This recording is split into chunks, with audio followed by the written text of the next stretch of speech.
Welcome to The Microscopists, a bite-sized bio podcast. Hosted by Peter O'Toole, sponsored by Zeiss Microscopy. Today on The Microscopists. Today on The Microscopists, I have a special episode about BioImaging North America featuring the executive board members themselves. And coming up, Alison North shares her motive for wanting to set up a community like BINA. I realised that Europe and also places like Australia, Singapore, whatever, they all had these networks and they were all streets ahead of the US where there was no network and there were just many core facilities now across the entire country. Claire Brown gives us an example of how they aim to emulate and learn from other technique-based community organisations. We did a session specifically on how did the flow community get standards and quality control so integrated into their workflows. And we got lots of really good tips and advice from the flow community of things we can do in microscopy to try to implement things more smoothly based on their experience.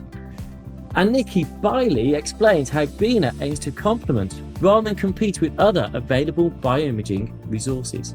We felt it was important not to compete with what was out there already because there are plenty of great places to find resources. So rather than trying to draw traffic away from them, we wanted to complement what was already out there. So we don't always deliver exactly what somebody wants, but I think by working with them, we come to realize, that there's a solution that will work for everybody. All in this episode of The Microscopists.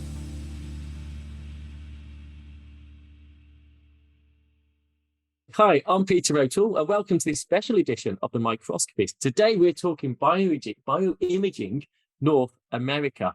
And today we have with us Alison North from Rockefeller. We have Claire Brown from McGill. And we have Nikki Bialy from BioImaging North America. So actually I'm going to start just for the audience so everyone gets to know you a little better and where you're from. I'm going to start with you, Nikki. Nikki, can you just tell me a bit about your background, please? So actually I'm a pharmacologist by training. I went to the University of London, King's College actually, and then I did a postdoc in the US in a pharmaceutical company and then one in Germany. And when I came back to the States, because my husband dragged me back here, I went into the lab for a little while, but realized that wasn't really my cup of tea. And I started working on more sort of community different projects. And actually that's how I first got to meet Claire, running a big grant for the University of Virginia called the Cell Migration Consortium. And then, I've pretty much been in these sorts of community efforts since then, so about 20 years almost now, but more sort of cell biology based and oriented around developing tools for microscopists. So I'm not a microscopist myself. I did a little EM work that I didn't actually do, of course. I had a core facility take care of that for me back when I was doing my early research. And I did some early histology work, but I've spent a lot of my time supporting microscopists in this more community-driven effort. So again, with the Allen Institute for Cell Science in Seattle, we developed tools for microscopists. And then Claire approached me and said, we've got this great project that we're trying to get off the ground. Would you be interested? And I looked at it and said, yes, that would be wonderful. I would love to get involved in another project along those lines. So that's kind of where I've come from, a pharmacologist who sort of stumbled into microscopy and cell biology. I like the fact there was a cell migration side, whereas it sounded like you migrated around a fair bit before you... A little bit, yes. I don't wonder if there's any diffusional properties with that. Alison, would you like to briefly introduce yourself? Sure, I'm a cell biologist by training. I started a PhD that was meant to be on confocal microscopy, but the confocal never worked. So I did electron microscopy. This was the very early days of confocal. So I then became an immunoelectron microscopist for a few years, and I went back. That was, I did a postdoc in Austria, in Salzburg, which was wonderful. And then I went back to Manchester and I got a Wellcome Trust Career Development Fellowship. And I still kind of giggle because they said in the interview that they would give me one, but they felt it was wrong that my background was only microscopy. I really needed to learn molecular biology and cloning. So I spent 4 years failing to do molecular biology and cloning. But they said that there was no job that only consisted of microscopy.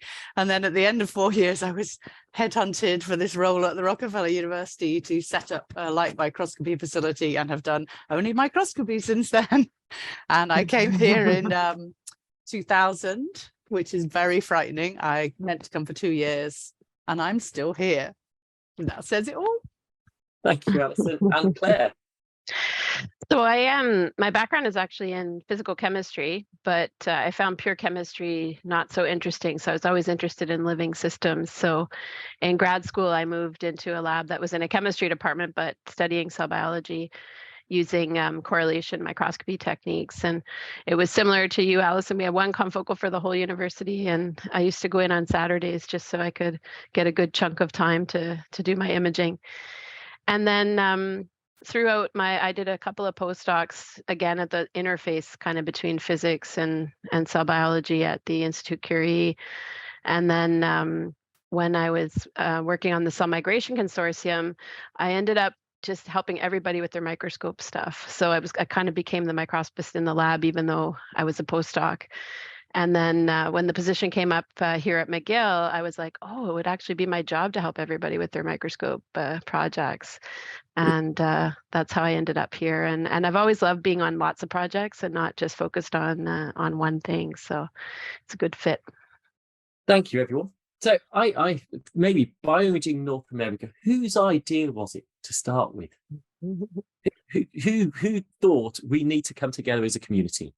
I'm going to let Alison answer that one. There was a joint decision. So there were people like me who had constantly been going to the European meetings, like the ELMI meeting, which is still my favorite meeting of all year round. That's the European Light Microscopy Initiative, people who don't know. I also sneak my way in regularly to the UK Facility Managers meeting, as you know, Pete, because of my British accent. So I'd heard about all these amazing European initiatives and networking going on between European countries. And I'd sat in on Euro-bioimaging discussions, and I realized that Europe and also places like Australia, Singapore, whatever, they all had these networks, and they were all streets ahead of the US, where there was no network, and there were just many, many, many core facilities now across the entire country where people just didn't know each other. They felt completely disconnected. For example, I had an OMX microscope, and even though the company was based in America, I got more training on it from attending the International OMX Users Group meeting with Lothar Schimella, teaching us all how to really get the most out of it. So this kind of training wasn't really available over here, and I wanted to duplicate that kind of a network over here. That was my motivation. But at the same time that I was deciding this, Claire was already running Canada BioImaging, which I'm sure she will talk about in a minute. And then a whole group of us basically were feeling the same need to set up some kind of organization. And therefore it all came about really when a lot of us attended a meeting at Genelia, which Teng Leong Chu had invited us to, and we all got our heads together and said, right, now is time to actually do something about this and set up a national initiative. Now I'm going to hand over to Claire to finish her part of the story. It's very cool, because actually I was at that meeting at Genelia. Nice, yeah. Again, and Graham Wright, Singapore, was there. So he had other countries coming to talk about what they were doing to emulate that. So exactly. Claire, you got Canada and BioImaging through that. Why go bigger? Oh, bigger is always more fun. I always like including everybody. And so what happened for me was we were setting up a Canadian network called the Canadian Network of Scientific Platforms, where we were actually trying to bring in people from all research infrastructure platforms, not just microscopy. And our funding agencies had told us, if you want to have a voice to the funding agencies, you need to be representing a large community. And they fund infrastructure across all the engineering and science and health science. So when I was looking into that, I had heard about global bioimaging, and I started looking at their website and seeing what they were doing. And so I thought, well, I don't want to reinvent the wheel. I'm going to reach out to them and see how they set up what they're doing. So that was around 2015, 2016. I got involved with them. And then they told us they were partnering with national organizations. So that was when we decided to form Canada BioImaging as a technology node of the Canadian Network of Scientific Platforms. So that was not too long before the Genelia meeting. And then at the Genelia meeting, they had asked me to come and talk about Canada BioImaging. And when things started to move along after that, it seemed obvious to include Canada in the North American efforts. But I do want to highlight, this was a whole group of us. Leon obviously had also come up with the same idea because he'd been attending all these meetings. He and I actually were on the same panel for BioImaging, so we'd met that way. So I think the idea was emerging in multiple people's minds at the same time. So it's interesting. You're going to what the Canadian network of scientific, I can't remember the exact platforms. Thank you.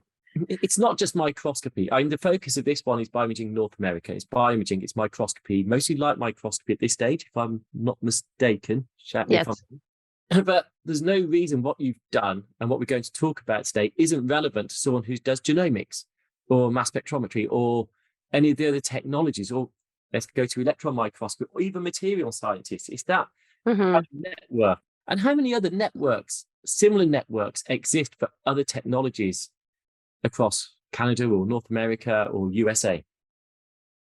So the big one in the USA is the ABRF, the Association for Biomolecular Resource Facilities. But the focus of that is more on infrastructure within the core facilities. We really wanted this to be about the people, about networking the people who are imaging scientists and about the expertise. And we do agree that there are things that are common across the whole platform. So in no way are we negating the need for the ABRF. It's a fantastic organization. Many of us are involved in that as well. But imaging scientists, we think, they actually face unique challenges, and really for them to be able to share their experiences and just networking the people and seeing the value in people's expertise is really what this organization, I think, is about. Claire, what would you throw in there? Yeah, I would agree. And I think what I'm seeing in Canada from our Canadian Network of Scientific Platforms is some communities, excuse me, are way ahead. So the material science communities are very well developed in Canada. There's a number of different networks in Quebec and across Canada, and they're focused on getting their technology also into contact with industry. So there's a group in Quebec called Prima Quebec that is funded by the provincial government to get academic labs working with companies in, device building and things that can go on to medical devices and different things. So we've learned a lot from them, also in building our network of things to do, things not to do. One of the key ones that I keep hearing about is it's great to have a database, but if you don't have people behind the database, mining the database and making connections, then the database just sits on a website somewhere. And that's been a really good example of something we've learned from other communities that we've avoided trying to do in Canada Bioimaging, for instance. There's also the Microscopy Society of America, which deals mostly with electron microscopy and a lot with material science. And I do think one of the issues that America faces is its sheer size. There are just so many people. You cannot have one meeting that's going to encompass everyone. And I think that is a difference between the USA, especially if you're also bringing in Canada and Mexico, as we've done and want to do. That's a big difference from, say, comparing us with, a small European country. And so I think that's actually been quite a challenge. But I'm sure there are also other organizations. Nikki, what are we forgetting? Because I know you're networking with all of them. Well, I don't know about all of them, but the flow cytometry community is pretty well networked, and they are, we're very well along with many of the things that we are also trying to address around sort of standards and things like that. So we are looking to, how they have approached many of these things when we're trying to address some of the standards for image data and that sort of thing within BINA, and also more broadly within QUAREP and the other groups that we're working with to try and get broader adoption of, best practices and standards in microscopy. Is that through Isaac, to the cytometry? Yes, I believe so. And I think, Claire, you participated in a meeting recently, didn't you, in Canada, that they had spearheaded, and we helped to sort of tease out of their program the things that were more microscopy related, so that our community could see what in the flow cytometry community was relevant to them. Yeah, I think one of the big powers of these networks is if we network with other networks, we can learn from them. And so I was part of a workshop at the Site2 meeting with ISAC in Montreal recently, which I saw a lot of Peter at as well. And we did a session specifically on how did the flow community get standards and quality control so integrated into their workflows. And we got lots of really good tips and advice from the flow community of things we can do in microscopy to try to implement things more smoothly based on their experience. But, so, Nikki, are you aware, or anyone aware, of a similar thing for genomics across America or for mass spectrometry across? I am not, I'm afraid. I'm sure that they probably do exist. Well, I'm not sure how much they do, because there's quite often fragments, but, BioImaging North America, if you'd have asked someone in that community, they may have said that, well, there must be something for bioimaging, but there wasn't until, 16, 17, when it all kicked off. I just wonder how far ahead you are of other communities, different technology platform communities. Right. Obviously, you're way behind the UK and us, but So I know in Canada, Genome Canada is a very big organization, and that sort of came about from the Canada Foundation for Innovation that funds the infrastructure, because they said they didn't want to put infrastructure in all these different labs. They wanted it centralized. So it's centralized in terms of the technology and access, but I'm not sure that they have a network like BINA where the people who are running the infrastructure and working with the researchers are building a community. So I would agree with you that it might be fairly unique and forward thinking. Yeah, I'm not sure really. I think my colleagues in genomics and mass spec, they certainly have meetings they go to. They certainly have networks of people. I don't know how much it's formalized across the whole USA. I would have to ask them. It's one of those conversations that actually never come up. It's funny you asked that question. But I do think there is a slight difference in the techniques, because I think in those centers, it seems like the people running the center are, they are acquiring the data, they're handling the samples, they're doing more of the hands-on work. Whereas in our facilities and imaging scientists, it's more about educating the users. An awful lot of our time is on that, rather than on actually collecting the data ourselves. So that's why I think we have a unique challenge, and that's why I think it's so important to link the people and not just the technologies. Yeah, I wasn't thinking of linking the technology, bringing them together. I just think it's very good. What you're doing is a very good template for other communities. I know Mass Spec in the UK, they have their meeting, but it is very different to the type of meetings that we run here and what you run there. But it's becoming closer because the instruments are getting more user-friendly, so more user interacting. So their roles are changing from being the hands on the ground to being more educational training on the ground, and then doing the higher end stuff, not just all the turnkey stuff. So I think I understand why. How did you get it off the ground? So all good and well having an idea, and Leon had the meeting in Geneva, and you sat round and you decided, yes, we need to do it. That's the easy part. Then the hard part. What was the biggest difficulty you had in actually making it become BINA? Alison's laughing, so I'm going to go to Alison first. That's an easy one to answer. 2 failed grant applications. That was the biggest challenge. About 9 or 10 of us got together on a committee. We started out and we said, right, the only way we're going to move this forward faster than we can do by ourselves is to get funding. To bring on people on board and actually have an organization. And so we applied for an initiative, and I hope I'm allowed to say this, but I think you're probably allowed to say when you fail to get a grant. It was actually an NSF initiative for a network of networks, and we did not get it the first year. I think their comment was that we were sort of underdeveloped. There wasn't enough going on. And then we applied the next year, and their comment was that we were now too developed. And in a sense that we were doing so much already, we didn't need funding. So that was honestly the biggest challenge and frustration, that we spent so much time trying to get money, and thank God for the CZI, which then stepped in, or CZI, as I would say in my native country. So, but they really saved the day by funding us, and that is how we actually enabled to get BINA off the ground and hire Nikki and Vanessa, who assists her. Yeah, so the two of them have just the speed of movement of what's been happening has just accelerated beyond belief since we've been able to have dedicated people on board.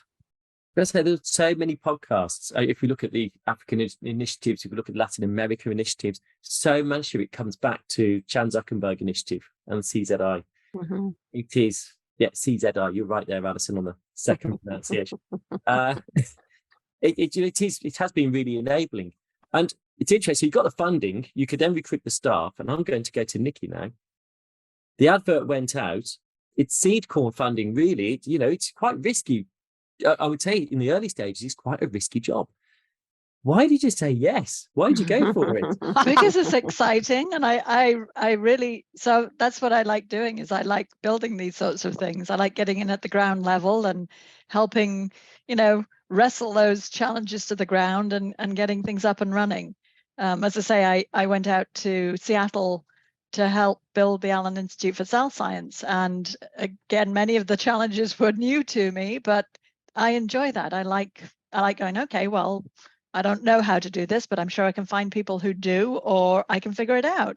And that they had done an enormous amount of work, had the volunteers. This was all volunteer based when I first started, and they'd done an enormous amount of work getting themselves organized into working groups and getting things off the ground. And so it really was a question of just sort of coming in and seeing the lay of the land and trying to help put some structure to it and systemizing things to some extent, just to try and help them chug along, not exactly on their own, because so I liken my job to the person who goes around, in Tibet turning those drums, just making sure everything keeps turning, just touching stuff and making sure it keeps rolling, or the oil in between the wheels of a piece of machinery. I'm there just to help facilitate and move things along, and if somebody comes up with a roadblock, I come up with a solution to eliminate that roadblock so they can keep doing what they are best qualified to do.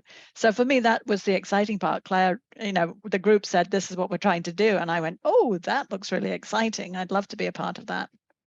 Well done, Claire, in getting and Vanessa. But I'm going to just say, be really wary, because obviously Nikki really likes those new challenges of setting up new networks. Now you're established, you've got to make sure. We've still got lots of work to do. Yeah. We'll just keep finding roadblocks for her to solve. There you go. Like I said, that would be a major. Actually, thinking about this, how is it going to self-sustain going forward? So I mean, that is one of the big challenges, and CZI or CZI are very supportive still. They are actually helping put on sessions to help all of the networks figure out how best to do that. So we actually just wrapped that up when we were at the meeting last 2 weeks ago. Time is challenging to keep track of these days.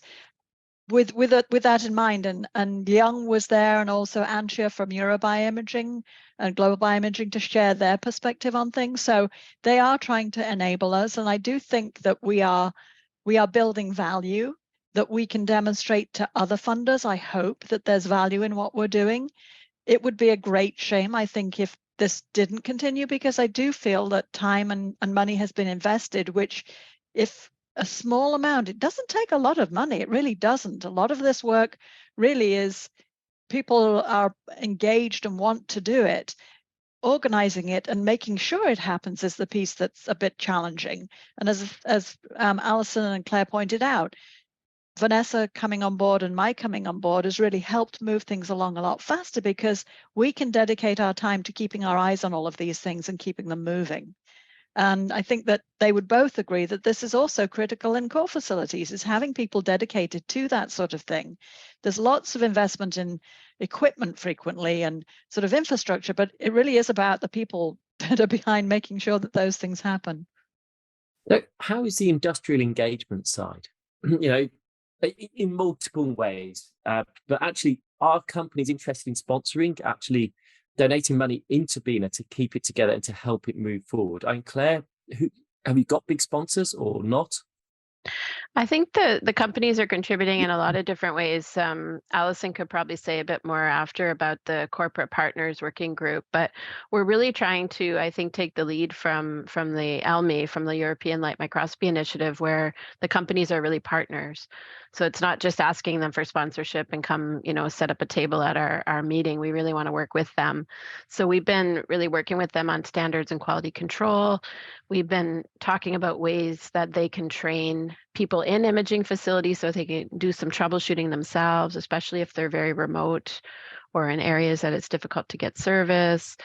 And as far as the different meetings and stuff, they're really interested in sponsoring people to travel to meetings. We're talking about running user group meetings in partnership with them where they would cover travel. And so there's lots of different layers. I think really, sort of many prongs or many patches on a quilt rather than, just a big donation to BINA per se. Yeah. Yeah, I'm the co-chair of the Corporate Partners Working Group with Lisa Cameron at the moment. And we started this group a couple of years ago, and we felt very strongly that it was a partnership. And this, I think, again, this is like, in a way, a way of thinking I've inherited from Elmi. That's why I love that meeting, because it is so clear that the corporate people are viewed as partners, not just sponsors, right from the first day with the football match, which I know you always take part in, Pete. So, but I think that sets the right tone, right? We see them as our partners and our friends and colleagues as well. And I've also, of course, in running a course at Woods Hole, which is just coming up at the end of next week, we need the people from the companies to bring equipment. They provide a huge amount of expertise themselves. And again, I think is totally undervalued in general by the scientific community. Most of the people working in the companies have come from research, either via a core facility or straight from a lab. So their expertise is enormous. And so what we're trying to do is work with these partners and actually establish activities that are useful for them as well as for us. So rather than it just being a one way, how can they help BINA? It's like, well, okay, how can we help them? So one example of that at the moment, we talked about them in meetings. In what ways can we help you? And they said they find it hard to recruit good people to come and work for the companies. There's a lot of misunderstanding about what these roles involve. And so their suggestion was, please, would we run a seminar series on careers outside the traditional academic path? And so we've been doing that. That's been sponsored. It's on the third Wednesday of every month. I think that's right, Nikki. Yeah. And we have speakers coming up for the next few months as well. And actually, it's proved incredibly popular because it's a way for graduate students and postdocs to find out what is a sales role, what is a marketing role, what is a service role, as well as all these different roles that you might not think about.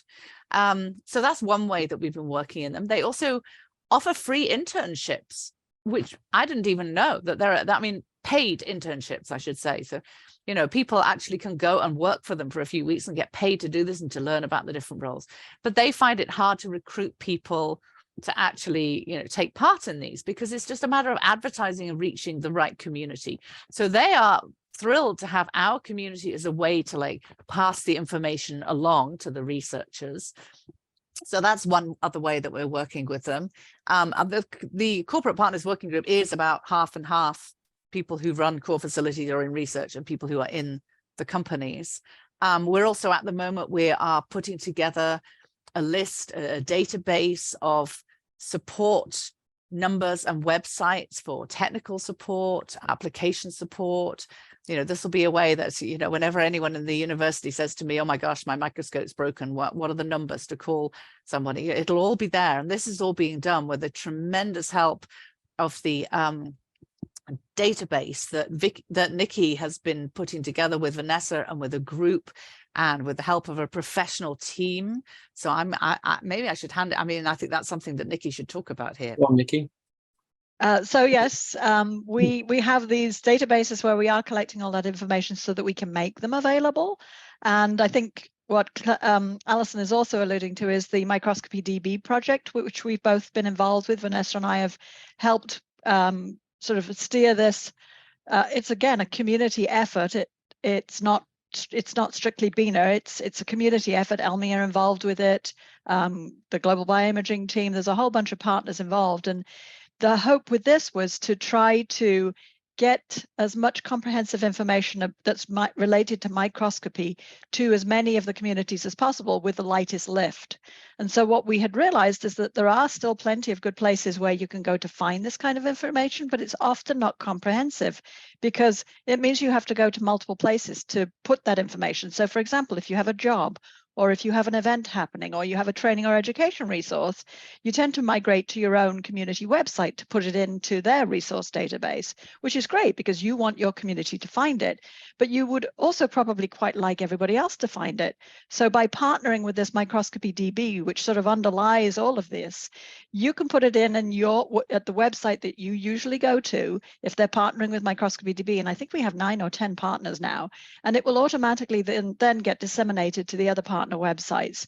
And we are, as Alison pointed out, and Claire, we are for bioimaging scientists. We're not just for academic bioimaging scientists, we're for bioimaging scientists in the industry community as well. So if they want to post a job in the job listings, or they want to highlight their internship positions, they go into that database, and then they can appear on the Canada site, the Latin America site, the ELMI site, all the other sites that are partnering. So it's an opportunity to more broadly disseminate their content, whether it be training content, whether it be events that they're hosting, or jobs. And it's beneficial to our communities because they can now see a more comprehensive picture of what's available in the way of events, jobs, and training materials. So that is, again, something that we have helped spearhead with some of the funds from CZI, that we are, delighted that the community is taking interest in and getting behind. Can I add in another thing? I forgot to mention it, and another exciting initiative that's coming from this database is that one of the challenges, of course, is with demos, with equipment demos. It's very, very expensive to bring a piece of equipment into a lab for a week and demo it. And it's also risky. We know that, things get shipped, they get dropped, they don't work in the demo, and they're perfectly functional pieces of equipment. So sometimes it's just not worth the money, honestly, because it will turn out that there is a similar piece of equipment available locally that someone can visit. Now, this, of course, is the premise behind BioImaging, right? This is nothing new. Again, I've sat in on all the meetings. I'm on the advisory committee. And so we know that it's much more cost efficient to take people to sites. The problem in America is, again, people don't know where this equipment is housed. And so one of the things that BINA has been doing together with the Corporate Partners Group is actually ask core facilities, are they willing to advertise what equipment they have and whether they would be prepared to let someone come and visit them to try out this equipment. And so this is another way that the companies are now going to be able to access this information on the database and say, oh, look, actually there's this system here. I can just reach out to this person. They say they're willing for, a demo to be held there. And I think that will benefit the companies tremendously as well. Yeah. So I would just add with the database, we use it for our Canada BioImaging website, and we were really struggling to keep our website up to date. And so we actually have an interface where it goes directly to the database for events and jobs, and it stays up to date. So it's automatically uploaded from Microscopy DB. And then if somebody is interested in events in Canada, there's a really easy filter tool, and they can just type in Canada and find the jobs in Canada. So that's been absolutely fantastic for saving time. And then, as Nikki said, being really comprehensive as well. I think keeping up to date with it, especially when it comes to the resources that are available, the types of microscopes as they become obsolete and new ones come in to replace it, keeping that up to date is a real challenge. I mean, the RMS, we have the facility database. The biggest challenge is just getting people to update it. And because it's such a low priority, getting it on there is a high priority, updating it is a much lower priority. So it is a challenge. So you've got industrial members, you've got academic, research, community membership. How many members do you currently have? Ooh, well, I gave a presentation yesterday actually at the Mexico BioImaging, one of the Mexico BioImaging workshops, and we are at 1,111. Oh, nice. That's really, so yes. You said 1,111. Yes, I think it's probably a bit more now because I was pushing heavily that we wanted more representation in Mexico, and I think we got a few more people signing up as a result of it. But yeah, we're doing pretty well on our, our Canada-Mexico spread. It's pretty reflective of the populations of those countries, and we're about 74% academic, and I think about 12% from industry right now, and the rest is sort of other, which would include funding agencies and that sort of thing.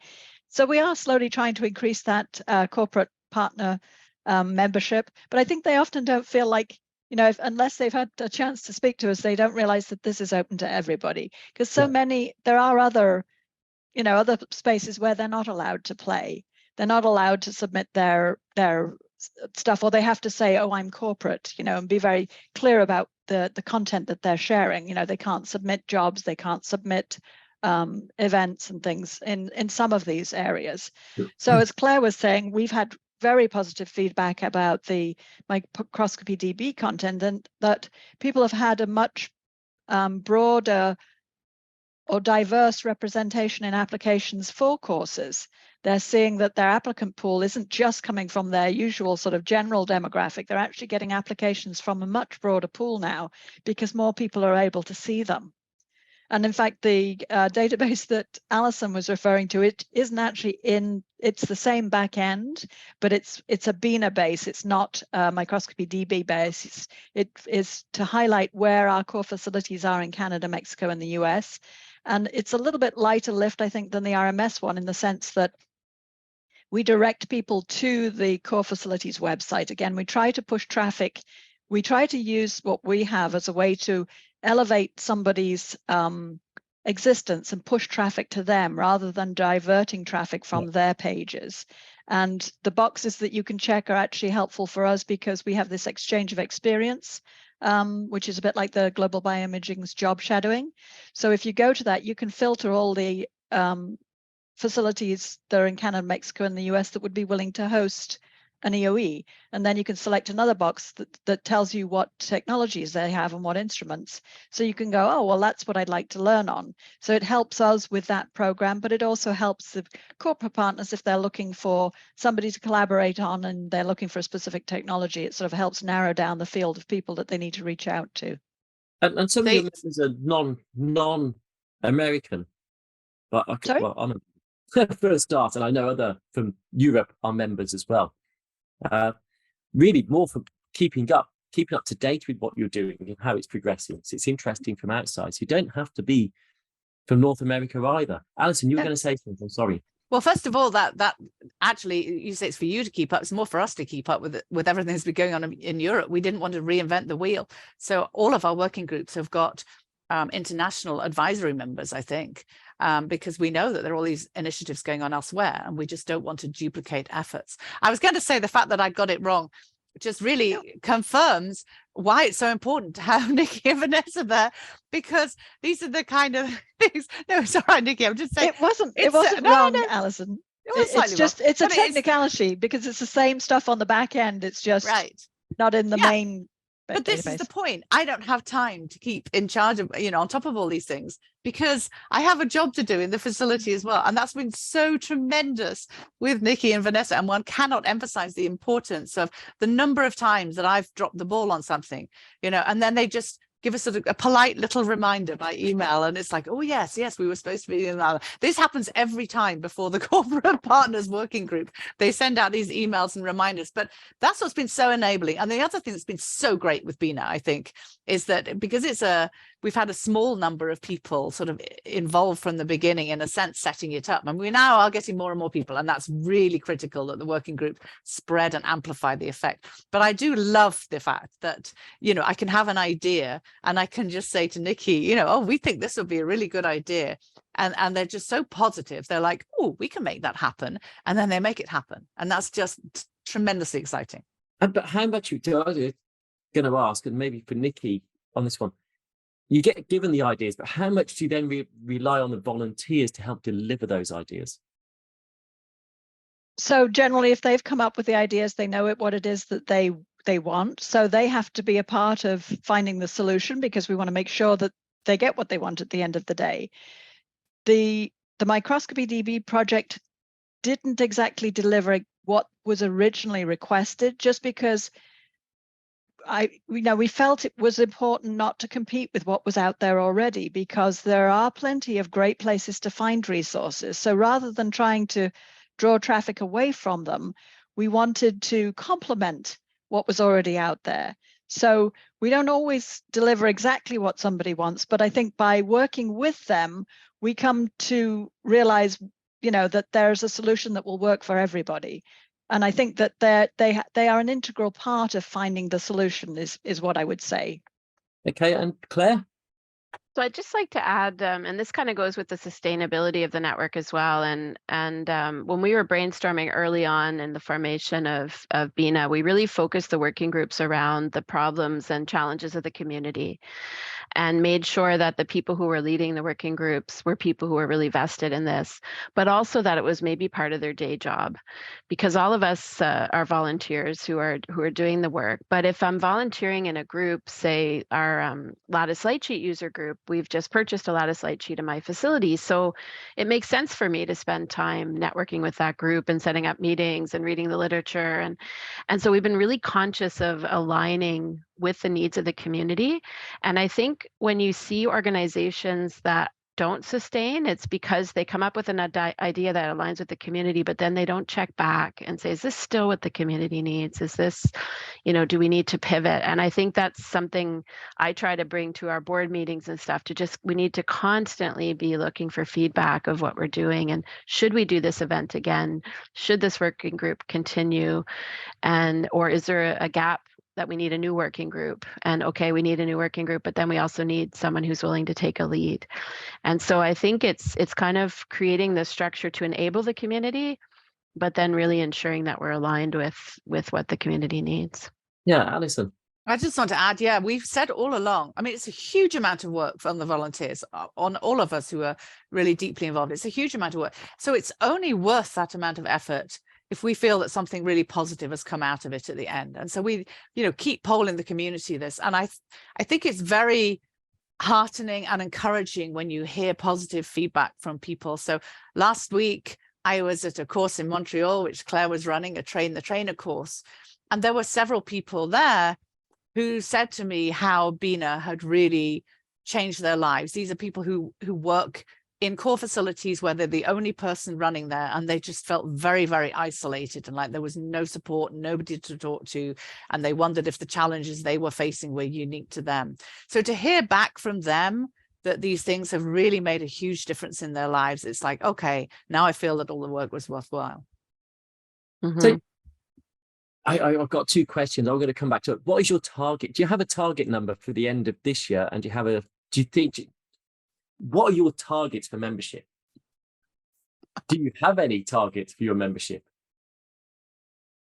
So I will sort of jump in, and I will say we're not necessarily targeting a specific number. We're trying basically to broaden our membership as much as possible, because as Claire and Alison pointed out, we are fairly heavily core facility folks right now, which is terrific. We are here to support them, with the virtual events, because frequently they can't get away to things. As they pointed out, they're generally single person cores. We're here to support them however we can with their training and so on. But we are there also for the broader communities like the image analysis folks, and they may not exist necessarily in a core facility in the United States. I know that in Europe, those people are often associated with a core facility, but not so much here in the US at the moment. We're also here for the people that like to build.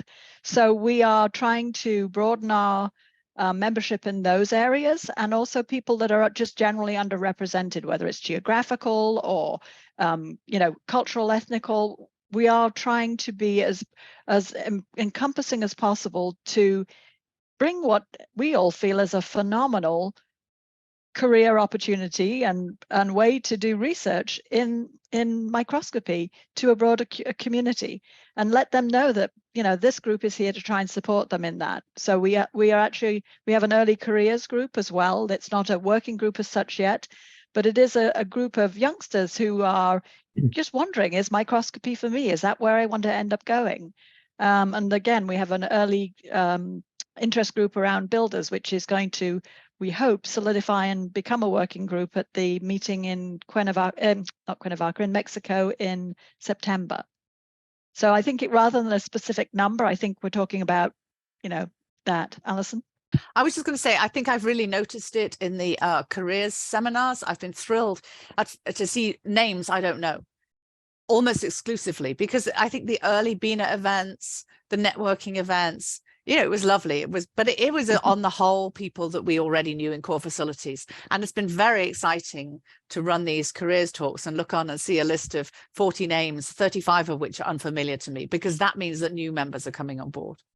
But actually, someone from York went over to the US, Andy Stone. He's been postdocing over there, and he's just gone to, I don't know how to pronounce this, it's really bad, Brandeis University. Nice. Thank you. To run the core facility there, or one of the like microscopy core facilities. So the first thing, he gave me a call, said, "What do you know? What's going on?" I said, "Well, first thing is to join BINA." So it's great that he's got somewhere that you kind of know he's immediately going to have a support network, and maybe something that hasn't really been emphasised yet. It is offering a support network, and all these events, of course, the trainers, the other events we'll talk about. It's really just providing a network that can support you and you can call on and can get help. Now, of course, I told him to join the RMS and he must go to Elmbury to get a true feel for what everything is. But I think the importance of having it on your doorstep and bringing it together is really important. And so actually, I would say thank you to yourselves for thinking of it, Nikki for supporting, CZI for actually funding it, because otherwise Andy will be starting that job. And yes, he'll pick up the phone, he can call me, but to have someone in the same time zone even, and on your doorstep that has the same feel is so important. Claire.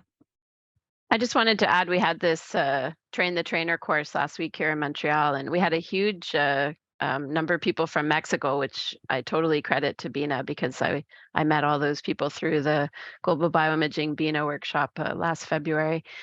And it was exactly that. So we had 14 attendees, but then we had 12 faculty, and half the attendees had as much teaching experience as the faculty. And we really tried to set the tone that this is just a community to learn from one another. And a lot of the people who were leaving the course want to set up a course in their own institution, which was the rationale behind the training. And now a lot of them said, now I feel like I have a group that I can reach out to. And when I'm putting together my course, I know people that I can reach out to and ask for advice, or, bounce ideas, or invite them to help, to come and help. So it was really satisfying, and you could really feel the sort of BINA both funding people to go there, Global Bioimaging funding people to go there, and then it was a Canada Bioimaging run event, and so it was a really nice sort of culmination of a whole bunch of factors that I think achieved what we've been trying to do. So it was very satisfying and a good week.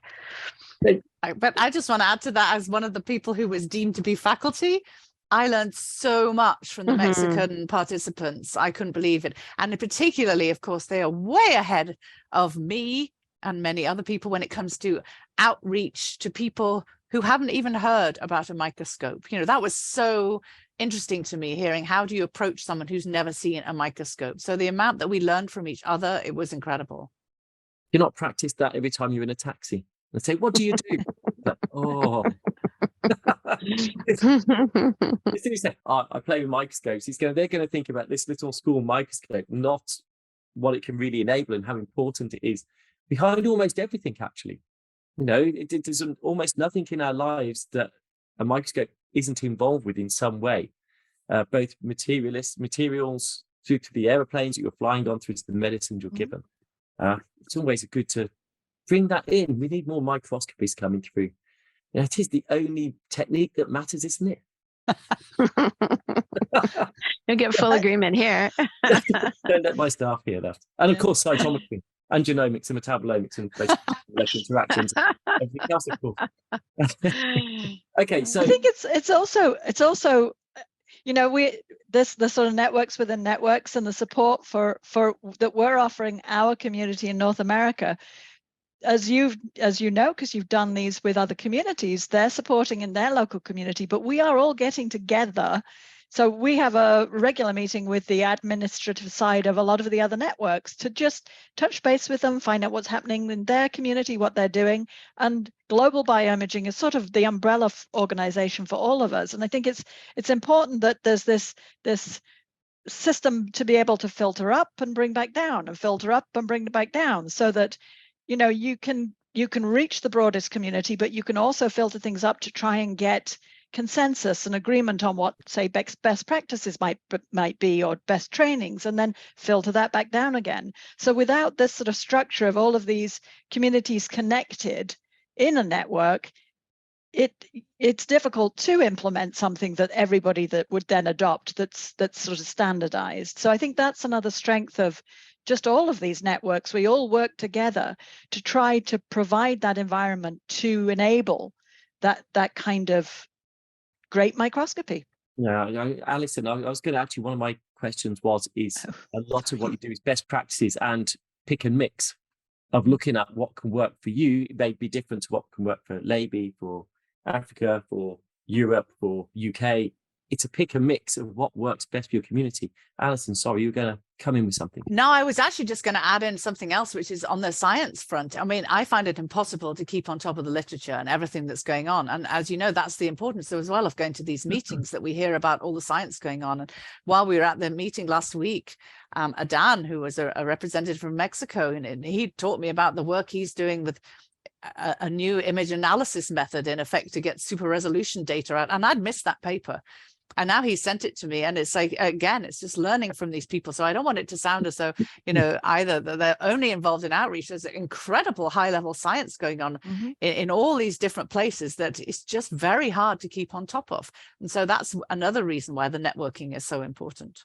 I registered for the Laby and BINA meeting upcoming. And one of the questions on that registration form is, what is your challenge at the moment? I think it was the last question, voluntary. I thought, I should put something in anyway. And Alison, just to empathize with that, I think the biggest challenge is keeping up with the broadening range of microscopy techniques, because they're really different. They are really almost, if you were to start new core facilities, you can almost see like microscopy cores almost splitting in the future, because they are so broad now and merging into other technologies. Properly keeping up, not just a broad awareness, it's really challenging. And so I totally agree with that. So from a BINA perspective, where do you see the biggest risk going forward? I don't know who to ask that for. So if you think of a risk each, I'm going to ask you for two word, if you could do 2 word or 3 words of what you think the biggest risk is. So Nikki's looking confident. So I'm going to start with Nikki. Oh, right. Well, one, I think if we can't continue to do this sort of work, I think that a lot of the funding that's going out there is not going to get leveraged as well as it could be. And I think it's very important to recognize that it is, as we've said all along, about the people. So making sure that they feel like they're adequately trained, as you say, there's so much to keep up on. But what about the risk to BINA itself, to keep as an organization? What is the biggest risks for BINA? Does anyone? Claire? I would come back to my comment earlier of aligning with the community. I think it could be really potential to get too broad and to try to do everything. And you could come back to the technologies as well, right? To try to have too many working groups and too many different goals and ideas. So I think keeping enough going on and staying aligned with the community, but not getting scattered, And I think we have, I don't know if Nikki has it handy because I'm not going to remember it off the top of my head, but we do have a mission and a vision statement. So I think always coming back to that and making sure that whatever we're doing is aligned with our mission, so that we don't get fragmented and diluted out, Any other thoughts?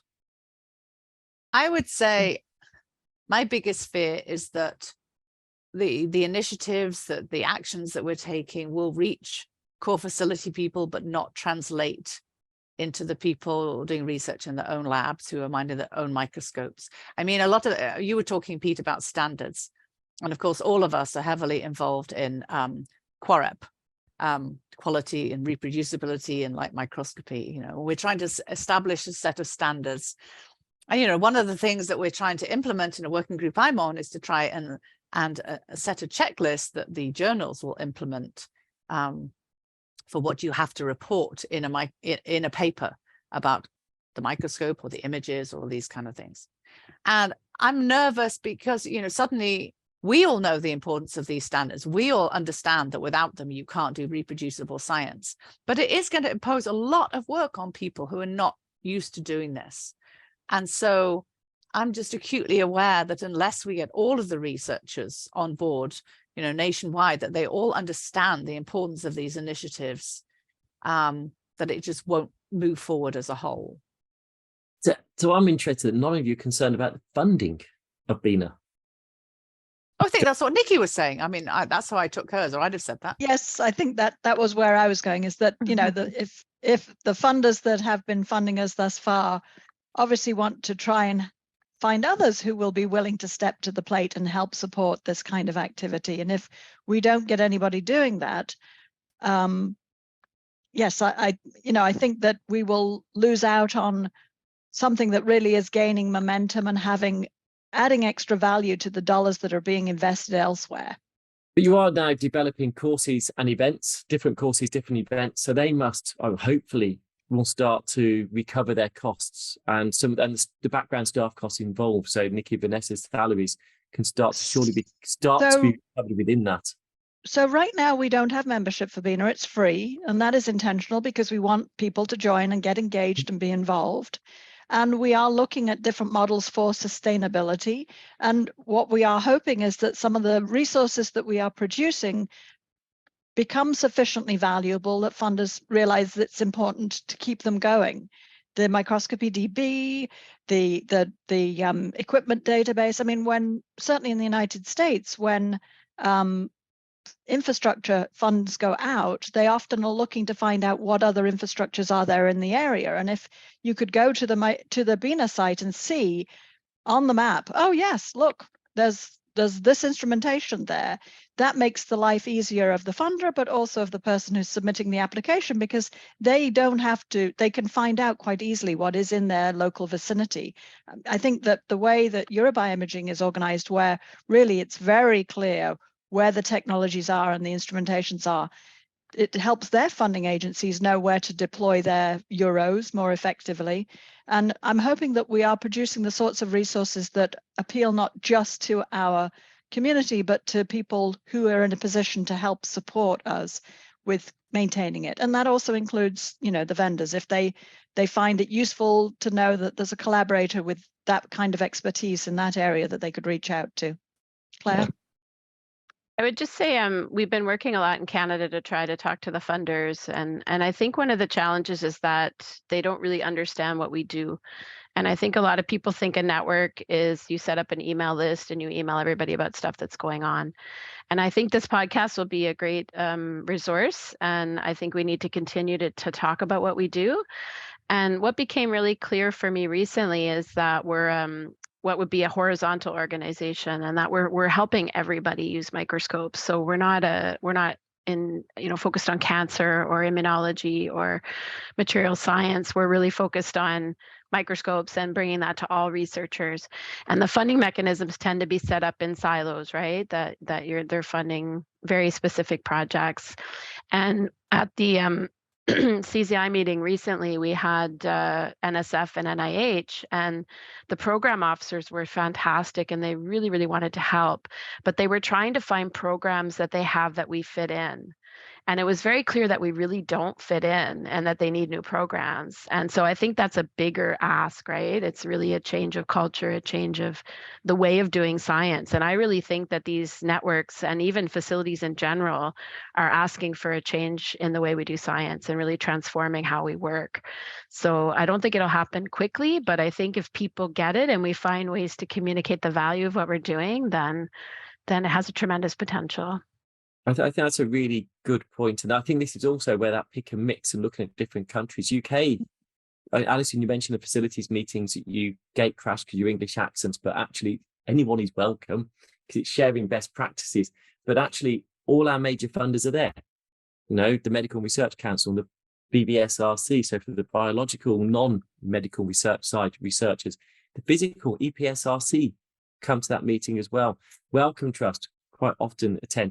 And they're the people involved in awarding funds around the infrastructures, the equipment, and the science. And actually, I will give a shout out to MRC and BBSRC, who funded BioImaging UK, a similar initiative to BioImaging North America. It didn't fit one or the other, it fit both. And actually, research councils, so the funders in the UK, are quite good at having a centralized pot that doesn't fit one or the other, but coming together to do that. It's not easy. Yeah, so I don't want to give anyone the illusion that any of this is easy. And as you said, it takes time and convincing. But the wonderful thing is when the funders are actually at the meeting, they're listening, they're hearing, they're seeing the value of it and what else it can do. I presume, I don't know, besides, hopefully Chanzuckenberg Global Bioimaging will be at BINA and Levy, but are other funders attending as well? Nikki, you were... They're mostly going to be, they're registering to attend virtually because our meeting is going to be hybrid. So they may, some of them definitely will be there in person, and certainly some of the local representatives in Mexico we hope will be there in person. But I think that you know, NIH and NSF, they don't have budgets to necessarily travel out of the country to go to those sorts of things, but we're hoping that they will participate virtually. Are they talking at the meeting? They are not talking at this one. So the program for this one sort of solidified a little earlier on, but we already have the dates for our BioImaging North America meeting in 2024. It'll be in Madison, Wisconsin in September. I believe it's around the same sort of time. It's that last week in September, full week in September.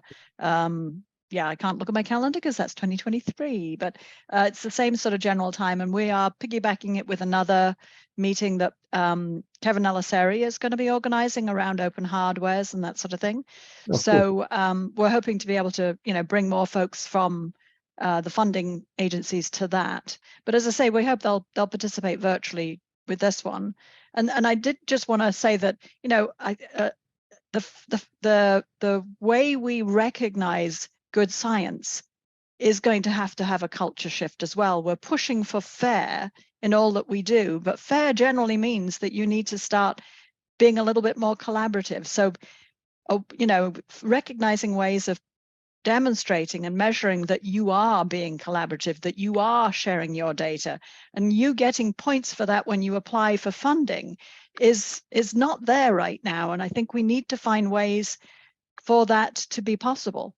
And, you know, we frequently get people asking us, you know, well, I'm a member of this working group. How can I put that onto my resume and make it look like I'm actually doing something? Because I am actually doing something. And Alison, you were wanting to come in on this as well. Yeah, I just wanted to add in that I think one thing that's helped us, excuse me, will be the fact that the NIH brought in this new requirement for data management plan in every grant. And so up until now, it's been more sort of, we see the need for good data management. We can see how it helps us. Now that it's actually required, everyone's talking about, oh gosh, how are we actually going to implement this and make sure of this? So certainly in my university where I work, this has led to long conversations between the faculty, the head of the library, IT and us in core facilities. And I think this is really going to help push things forward. And the other thing I wanted to say was just that I think we have to keep remembering that BINA is really young.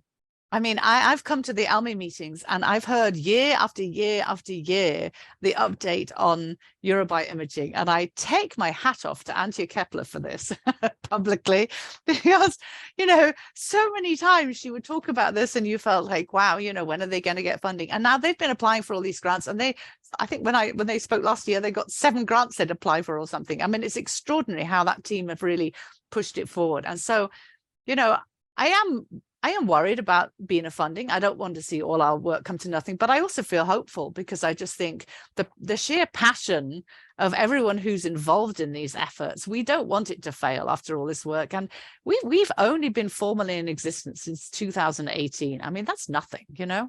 So we'll follow Antje's lead and we'll keep moving. Hardly the RMS with what, 180 years? Exactly, the RMS, another amazing organization. Yeah. We are just over the hour, and I was going to ask, and I'm still going to ask one last question. What is your favorite meeting? And I'm going to start with Nikki. Oh my goodness. Well, I have to say ours, because I've got to, I think ours, because we offer it hybrid. And I think if COVID taught us one thing, it was that making it possible for as many people to participate as you can is really the ideal way to go. We are still working on making the virtual experience as rewarding as the in-person experience, which is a challenge when you run a hybrid meeting. But I think that making that available at least means that you are being as inclusive as you can be. So I would encourage others to try to consider, if they can't make it hybrid at that moment, to maybe record stuff and put it online afterwards so that people can still be a part of it. And I love the fact that ours there's no registration. Essentially, you pay for your hotel room and your food. There's no markup at the moment that helps to support us. Maybe that will have to change, but I hope it doesn't, because as I say, it makes it as attainable as we possibly can make it, and there's no fee to be virtual. So our facility meetings UK are also free to attend, as Alison knows, because the companies all pay to attend, which sponsors, so it's their sponsorship, is their attendance sponsors the academic side, which is, it's not the easiest funding areas for people to go to. Claire, what's your favourite meeting? I have to say the global bioimaging meeting, because it's also combined with travel and seeing the world. And I've really enjoyed going different places and seeing what different communities are doing. And I would say that I brought all of that to Canada Bioimaging and BINA as well, of what I've seen working well. And we integrated an outreach activity in our course last week because I had heard about it at a meeting in Mexico, so I really enjoy the international community. I've not been to a big global bioimaging, so that's one I've missed, and I can't go to it this year either. So, but next time. Japan 2024. I need to get that in the diary. Alison, what's your favourite meeting? I think you've already said once. I have already said, but I've already said ELMI, and it's partly because of the talks and the workshops and everything about it. But it is also because ELMI, people keep saying the ELMI family, and I think that is the point. And after I had a severe medical issue last year, the number of emails and tweets I got from the ELMI community, just sending it to me internationally, of support and caring, was just incredible. So that's why I love ELMI. It's not just because of the science, it's because of the people. I'm very excited about the upcoming BINA Labi meeting in Cuernavaca. And I'm actually much more excited now than I was 2 weeks ago. And the reason for that, I was excited anyway, don't get me wrong, Nikki. But the reason for that is because last week, because I met so many people at the Montreal course who are going to be there. And now it's like, okay, now I feel that my BINA family is not just North America, but also I've met a lot of the Canadians at the meeting last week, and I've met a number of the Mexicans and people from the other countries involved, Uruguay and whatever. And I just think so it changes it. I think we're all human, right? If you go to a conference and you see people who you think of friends and not just colleagues, but you think of them as friends, it makes the meeting so much more enjoyable. So I'm very excited to go there now. So just in case anybody knows, I'm going to do a plug for it. It's the 25th through the 29th of September, and you can go to our website to register. We're still open until the 20th for in-person registration of this month. I'm not sure that when this goes live, but it will be close. Oh, that's true. Sorry. No, it's okay. But of course, you've got the plug for 24 already. That's true. Yes, 2024. Similar dates, 23 through 27, I think, of September. I look forward to seeing how BINA develops in the future, how you develop your own ELMI, because you need to develop your own ELMI, not just through that BINA meeting, but actually it's a different emphasis to that. And I wish you all the best with it. You're going to have some challenges, but we've got Nikki. Yeah, and Vanessa, and you have a big community, massive opportunity out there to expand into it, and to do so much in 5 years? Come on, you're gonna cruise it, Alison. It'd be totally remiss to allow this to end without acknowledging the huge input of work by Kevin Elisari, who has not only been co-chair with us, and he's not on this call, but he has hosted the BINA organization at the Morgridge Institute. Kevin came on later, which is why Claire and I really started up, and we then brought Kevin on because we knew we needed someone who was deeply into image analysis. But he just has jumped into it head first and put so much work in, and we are so grateful. And Claire? I would just want to add Liang and Ancha, because they were the ones who spearheaded that meeting at Genelia. that really brought the European community and the other networks together to show the North American community what was happening and sort of plant the spark of getting things started. So, And Vlad from CCI and the others of the team, but particularly Vlad. and everyone we've forgotten. Yes. It'd be remiss for me not to comment on Alison's whiteboard that says, "Don't forget, join BioImaging North America." Very good plug. But we have to go because it is way over the hour now. Thank you for everyone who's listened or watched, and thank you for your patience to the end. But that's gone so super fast. I hope you found it just as interesting. And actually, even I have got new ideas. So I've been writing down new ideas, what we can do within the RMS from listening to you. So this is a two-way process.